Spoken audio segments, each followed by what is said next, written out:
Hey there and welcome. Today, we're stepping into the heart of the home. Yep, the kitchen. If you've ever wanted to follow a recipe in English or even just talk about cooking, you are in the perfect spot. We're going to break down all the essential words you need to sound like a pro in the kitchen. So, you ready for this? Because by the end of our time together, you'll have the words and, the confidence to not only read a recipe, but to explain how to make your favorite dish. All right, let's get cooking. First things first, before we can even think about cooking, we need to know what our tools are called, right? So this first part is all about the nouns, the names of the things you'll find in pretty much any kitchen. Okay, let's start with a big one, the fridge. It's actually short for refrigerator, and its job is super simple but absolutely crucial. It keeps our food fresh. This is where you'll go for your milk, eggs, veggies, all that good stuff. Now let's turn up the heat. This is the oven. You can just think of it as the big hot box in your kitchen. It's where all the baking magic happens. We're talking cakes, bread, that perfectly roasted chicken. That's all done in the oven. Now, this is a really important distinction. The oven is for baking things inside it. But the stove, or what some people call a hob, that's the flat part on top with the burners. This is where you do your frying and boiling in a pan or a pot. And speaking of boiling, you are definitely going to need one of these, a pot. It's that deep container, and it's perfect for anything with a lot of liquid, like boiling pasta or, and stick with me here, making a delicious soup, which we might just do later. And of course, you can't get far without one of the most essential tools in any kitchen, the knife. Its job is to cut. Simple as that. You really can't prepare most meals without one.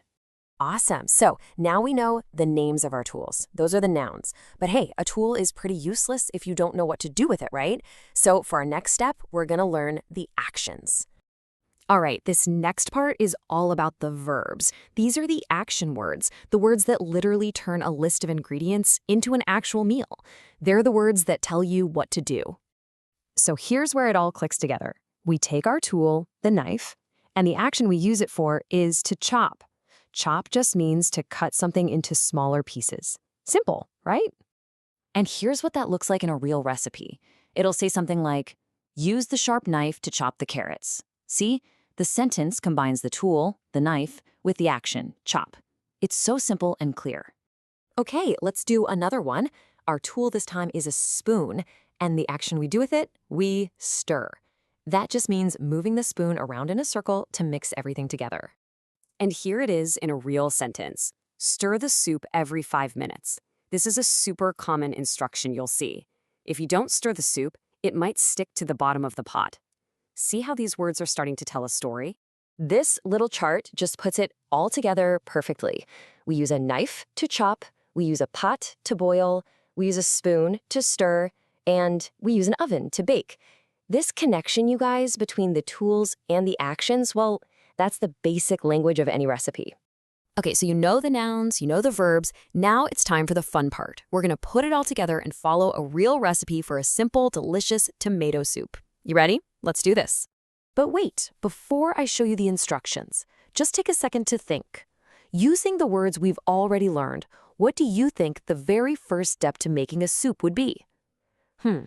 What do you usually do with the vegetables first? Let's see how you did. Step 1, you peel and you chop the onions. Got it. Then you fry them, you add the other ingredients to the pot, and you stir everything together. Finally, you serve it. Every single one of those verbs is a clear instruction that guides you right to the finished meal. And just like that, you've made it through an English recipe. You get the tools, you get the actions. You know what that means? You're not just a cook anymore. You're a chef who can actually explain the process. So let's try it out one more time.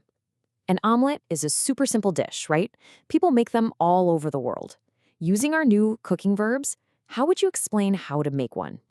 It's really this easy. First, you mix the eggs, then you add whatever you want. Cheese is always a good call. And finally, you fry it in a pan. Mix, add, fry. 3 simple verbs, and you've got one delicious omelet. See? You totally got this. So now you have the building blocks. You have the words to explain just about any simple recipe.